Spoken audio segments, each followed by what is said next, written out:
This story is titled, Wife Said She Had a Girls' Night. I checked Snapchat. Her friend posted a video of her on a man's lap. She claimed it was just a dare. I packed her bags and moved on with my life. And now she is blowing my phone. Hey everyone! Before we jump into today's video, I need your help. We've noticed the channel is losing some traction, and subscribing is one of the best ways you can support us. It's quick, free, and it helps us keep bringing you awesome content. Your support means the world. Let's keep this channel growing together. Thanks so much. Now let's start the video. Hey guys, I've been wanting to get this off my chest for a while now, and after lurking on this sub for months, I finally decided to post my story. This is going to be a long one, so buckle up. Me, 34 male, and Amber, 30 female, had been married for 4 years, and we had a pretty solid thing going. Decent jobs, nice little house in the suburbs, regular date nights, the whole adult life package. I'm not the most romantic dude in the world or anything, but I took care of her, made sure all the bills were paid on time, and thought we were doing good. We had our routines and weekend plans just like any normal couple. About a year ago, everything started changing when Amber joined this yoga class at the new studio that opened up near us. At first, it seemed great. She was more active, seemed happier, all that good stuff. But then she started hanging out with these 3 women from her class, Tiffany, Jen, and this chick Brooke, who was clearly the leader of their little group. From day one, I got bad vibes from these women.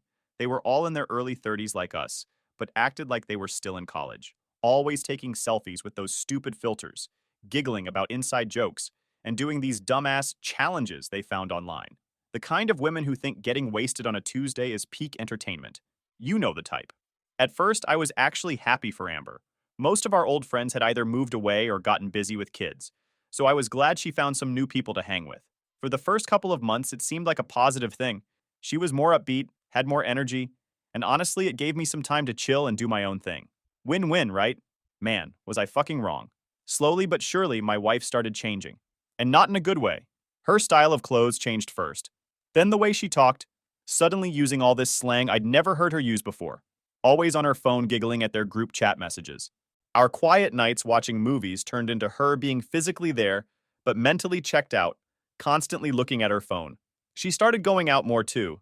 First it was once a week, then twice. Then somehow it became almost every other night she was just hanging with the girls. I'm not some controlling, jealous husband. I don't need to know where my wife is every second or who she's texting. That's not my style.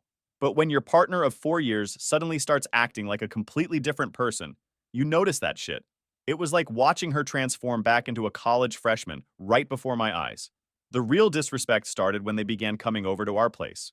The funny thing is, I'd always been super respectful of our shared space.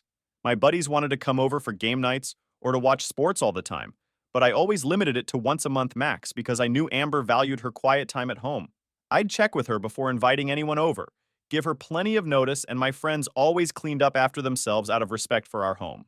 Hell, I even started hosting most guy nights at my buddy Mike's place instead, because his girlfriend worked nights and the house was empty anyway. That's why seeing Amber suddenly treating our place like a 24/7 party spot for her new friends felt like such a slap in the face. The same woman who used to complain if my friends stayed past 11 p.m. was now letting these women trash our house until 2 a.m. on weeknights. The first time her friends visited, Brooke took one look around and said, "Wow, so this is suburban prison, huh?" Right in front of me. And Amber just laughed. Didn't defend our home or our lifestyle at all. Then they started commenting on everything. Our furniture was basic, our TV shows were lame, even the food in our fridge wasn't good enough for these women. Nothing seemed to meet their standards. Then Jen started with the comments about me. Does Jake always watch sports on weekends? That's so predictable.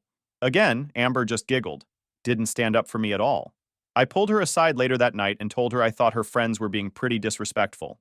She rolled her eyes, something she never used to do, and told me they were just joking and that I shouldn't be so sensitive.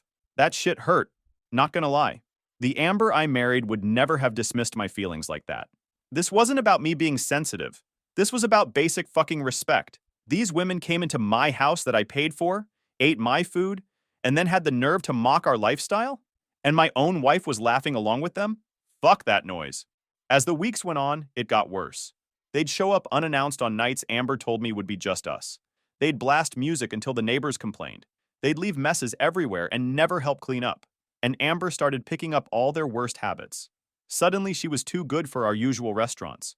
Our Netflix shows were boring. The way I dressed was basic.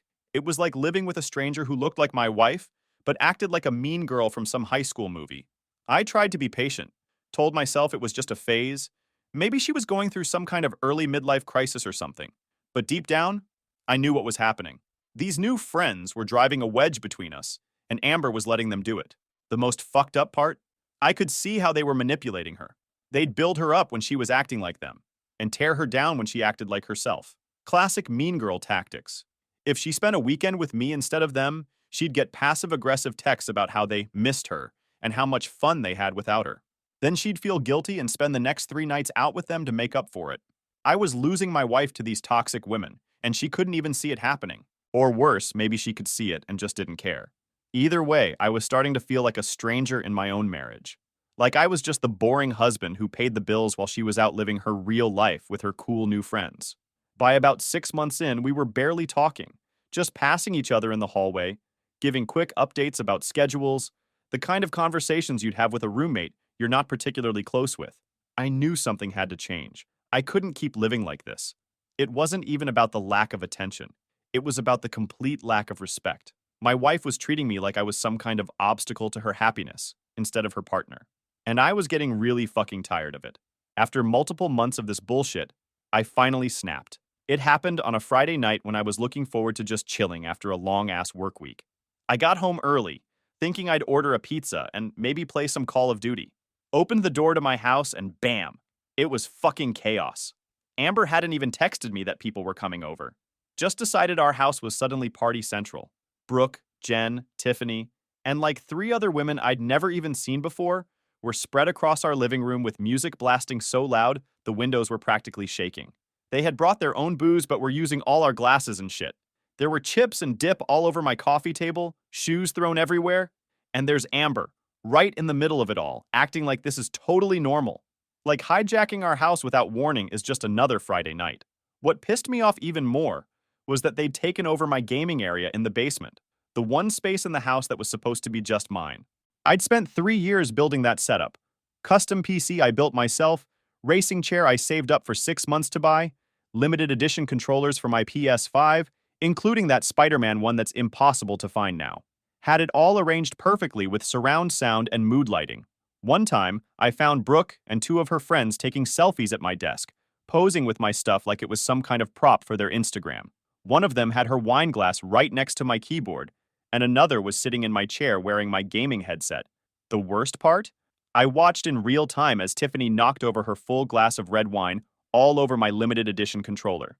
She just giggled, gave a half-assed, "Oops, sorry?" and dabbed at it with a napkin before going right back to taking pictures. Amber saw the whole thing and just laughed. "It's fine. Jake never uses that one anyway." Except I did use it. It was my favorite controller. And she knew that. What really got me, though, was when they started playing these stupid games. Truth or dare, would you rather? All that high school crap. I was in the kitchen grabbing something when I overheard Brooke ask Amber, "Would you rather sleep with Chris Hemsworth or get Jake to stop wearing those lame t-shirts he always has on?" And all of them, including my wife, laughed their asses off. Like I'm some kind of joke. In my own house. That was it. That was the moment I decided I was done being disrespected like this. I didn't make a scene, though. I'm not the type to yell and throw people out. Just went upstairs and spent the night playing Xbox with my headphones on. Let them have their fun. But in my head, I was making plans. The noise didn't die down until after 2 a.m. When they finally left, Amber came upstairs all tipsy and happy like nothing was wrong. She tried to climb into bed and cuddle up to me, but I wasn't having it. Told her we needed to talk in the morning when she was sober. She pouted but passed out pretty quick. The next morning, I made coffee and waited for her to drag herself out of bed.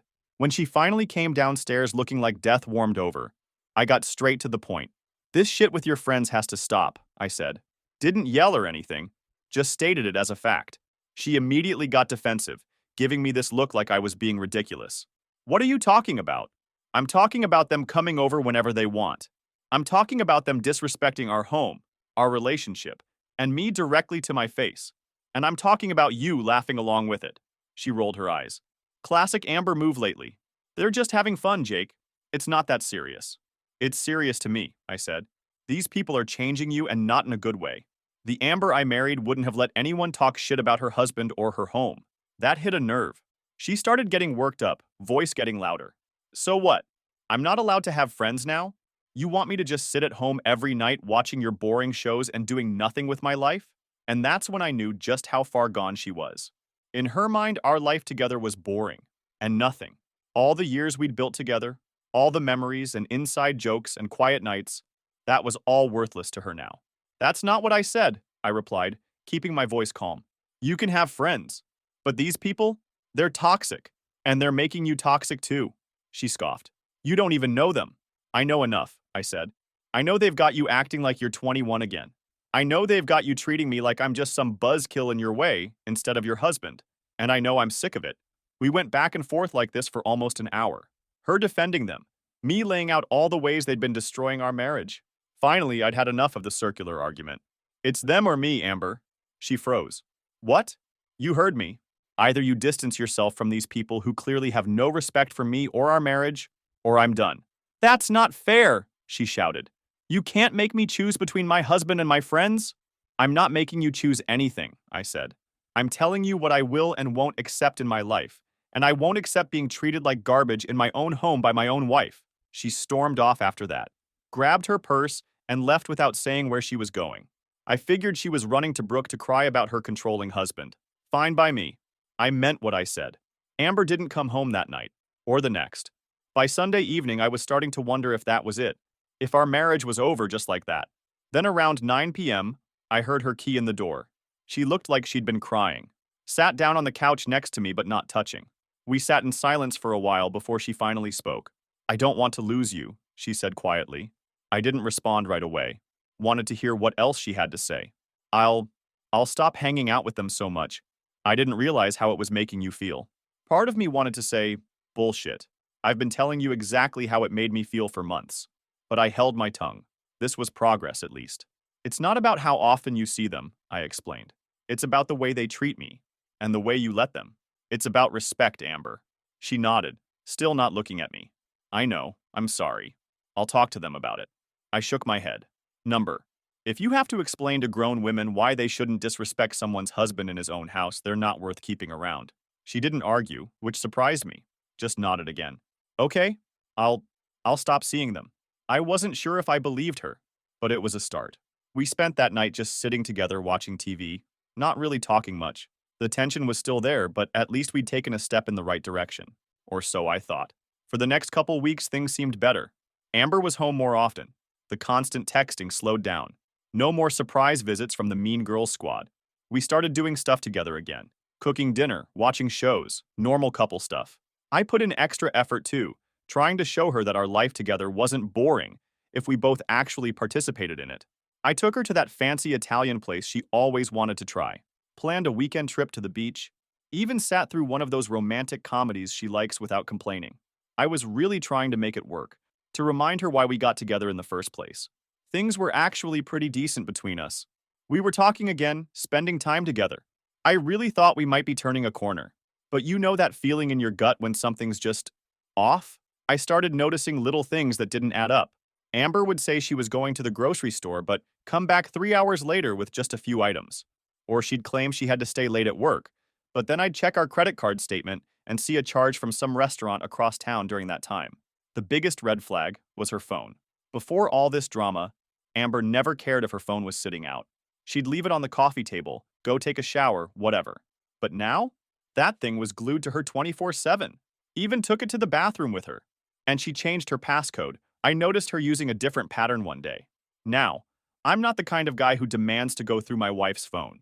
But when someone suddenly starts acting shady about their phone after years of not giving a shit, something's up. I didn't confront her right away. Part of me didn't want to know the truth. We'd just gotten to a somewhat better place, and I didn't want to blow it up if I was just being paranoid. But another part of me knew I wasn't imagining things. Then, one night about a month after our big talk, Amber announced she was going to her coworker Stacy's place for a girls' movie night. Stacy from accounting? I asked. I thought you said she was annoying. Amber shrugged, not making eye contact. She's not that bad. We've been getting lunch together lately. This was news to me. Amber had never mentioned getting closer to Stacy before. But whatever, I tried to be supportive. Cool, have fun, I said, not wanting to seem controlling. Amber seemed relieved that I didn't question it further. Too relieved, if I'm being honest. She spent like an hour getting ready. Full makeup, hair done, perfume, the works. For a movie night at a coworker's house? Something didn't add up. After she left, I tried to distract myself with video games, but I couldn't shake the feeling that I was being played. Around 10 p.m., I decided to text her casually. "How's the movie?" I wrote. 20 minutes later, "Good. Watching The Notebook lol." That's when I knew she was lying. Amber hates The Notebook, has always said it's the most overrated romance movie ever. There's no way in hell she would willingly sit through it, let alone seem happy about it. I almost called her out right then, but decided to play it cool. "Have fun," I texted back. Then I settled in to wait. She got home around 1 a.m. Tipsy, but not wasted. Had that post-bar glow, not post-movie night relaxation. Smelled like she'd sprayed more perfume to cover something up. I pretended to be half asleep when she came to bed. The next morning, I casually asked, "So how was Stacy's place?" "It was good," she said, way too quickly. "Her apartment is really cute." "Oh yeah? Where does she live again?" I asked, keeping my tone light. Amber hesitated. Over by that mall? You know, the one with the Nordstrom." So vague. So obviously bullshit.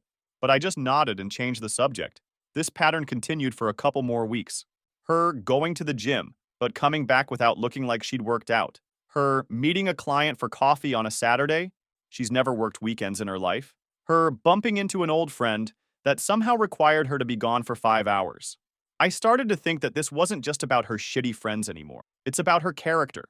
Her willingness to lie to my face day after day, and the complete lack of respect. I decided that if she wanted to act so single badly, then be it. But I started making plans, looking into what a divorce would mean financially. But then something happened that blew everything wide open. Something that forced my hand and led to the most satisfying revenge I've ever taken in my life. It was a Thursday night. Amber had told me she was going to her cousin's place to help plan a baby shower. Seemed believable enough. Her cousin Melissa was pregnant and due in a few months. I didn't think much of it. I was just chilling at home, playing Call of Duty with my headset on, completely in the zone. My phone buzzed a few times, but I ignored it till I finished the match. When I finally checked, I saw a Snapchat notification. It was from Tiffany, who I'd added months ago when things were still good. I opened it without thinking much about it. What I saw made my stomach fucking drop. It was a video taken at what was clearly a bar or club. And there in the center of the frame was Amber, my wife, the woman who was supposedly at her pregnant cousin's house planning a baby shower. But that's not even the worst part. She was sitting on some random dude's lap. Not just sitting there either, leaning back against his chest, laughing, while this guy had his hands on her waist. The caption read, "Girls' Night Getting Wild." I watched it 3 times, making sure it was definitely her. It was. No mistaking that blue top she'd worn out of the house earlier, or her laugh, or her face when the camera zoomed in. In that moment, I felt a weird sense of calm wash over me. It's like she gave me confirmation to go for the divorce without any hesitation. My dad had always told me, "Son, when someone shows you who they really are, believe them the first time." This was Amber showing me exactly who she was, and all the pieces suddenly clicked into place. I remembered how my old man handled things when he caught my mom cheating years ago. No screaming, no throwing shit, no drama. He just quietly packed her bags, called her a cab, and closed that chapter of his life. So that's exactly what I did. Cold, calculated, and final. The way a man handles business when there's nothing left to salvage. I just typed, "Nice baby shower planning," then put the phone down and went back to my game. Not even 5 minutes later, my phone started blowing up. Amber kept calling. I let it ring. On the 6th call, I finally picked up. Didn't say anything, just waited. "Jake?" Her voice was already shaky. "Jake, listen, that video isn't what it looks like." I almost laughed. "Looks like you sitting on some random dude's lap in a bar when you're supposed to be at your cousin's?" "It was just a stupid dare. Brooke dared me to sit on this guy's lap for 10 seconds. It meant nothing." So not only was she at a bar instead of her cousin's, she was with Brooke, the exact person she swore she'd stopped hanging out with. The betrayal was layered like a fucking onion. "Cool story," I said, keeping my voice completely flat. "Jake, please." She was starting to cry now. "Don't be mad. It was just a joke." "I'm not mad," I said, and I meant it. "I'm just done." "What? What do you mean done?" "I mean I'm done with the lies. Done with the disrespect. Done with you." She started full-on sobbing. "You can't mean that. It was just a stupid dare. A dare you only did because you thought I wouldn't find out. Would you have done it if I was there?" Silence. "Yeah, that's what I thought." "Your stuff will be packed when you get home. Find somewhere else to sleep tonight. Jake, you can't just... I hung up, turned my phone off. Then I got to work. I'm not a dramatic guy. Didn't throw her clothes out the window or anything like that. Just methodically packed everything neatly into suitcases and garbage bags, left them in the living room. Changed the locks on the bedroom and bathroom. Changed all the passwords. Netflix, Hulu, Wi-Fi, everything. Left a note on top of her stuff. Hoped the dare was worth it. Then I crashed at my brother's place for the night. Didn't want to be around for the crying and screaming I knew was coming. My brother didn't ask questions when I showed up at his door at midnight with an overnight bag. Just handed me a soda and said, "Spare room's all yours, man." I've always appreciated that about him. Knows when to talk and when to just be there.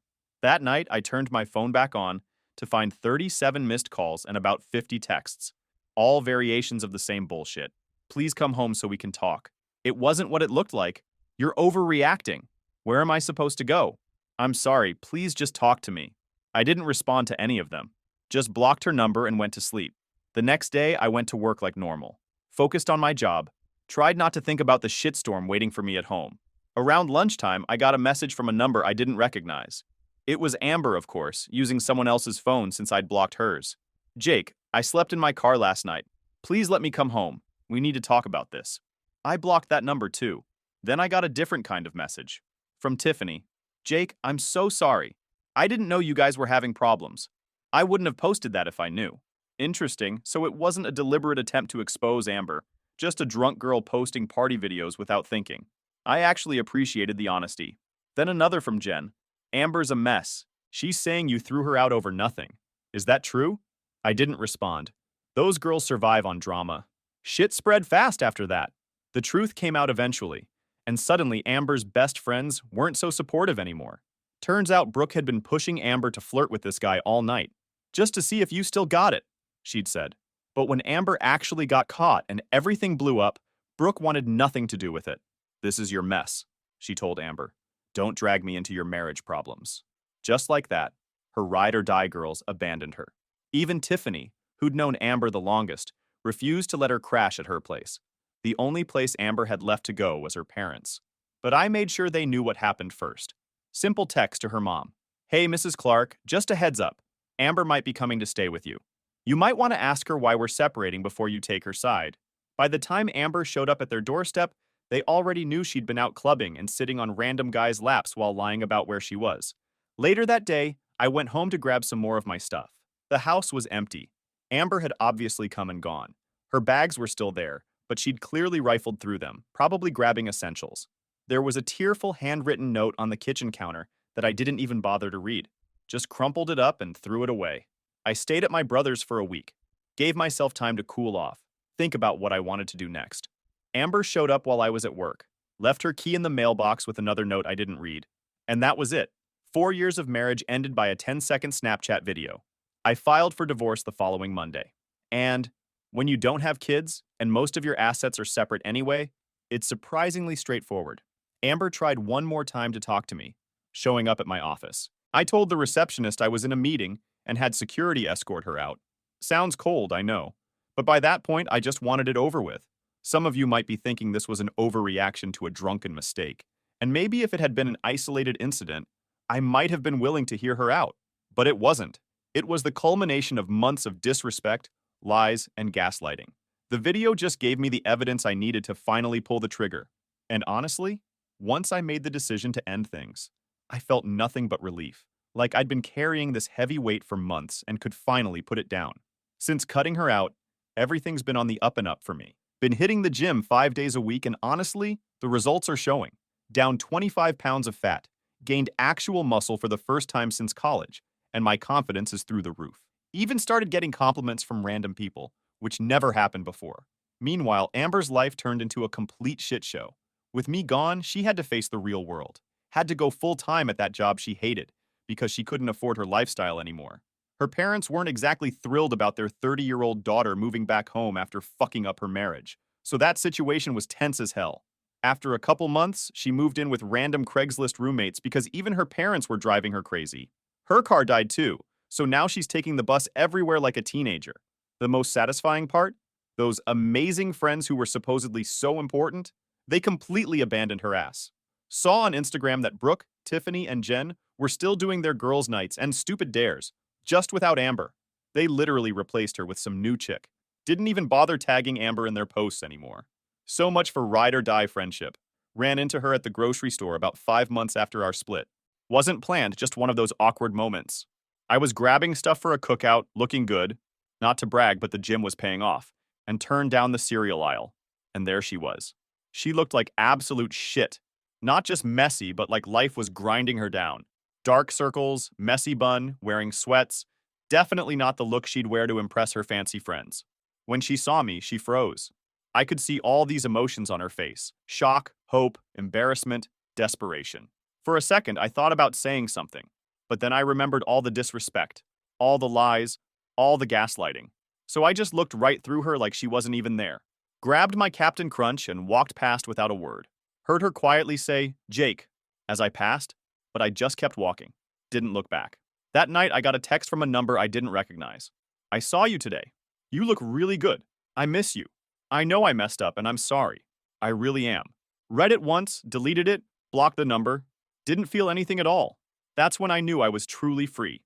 The real cherry on top came a couple weeks ago. Got a message from Jen, of all people. She wanted to let me know I definitely made the right call.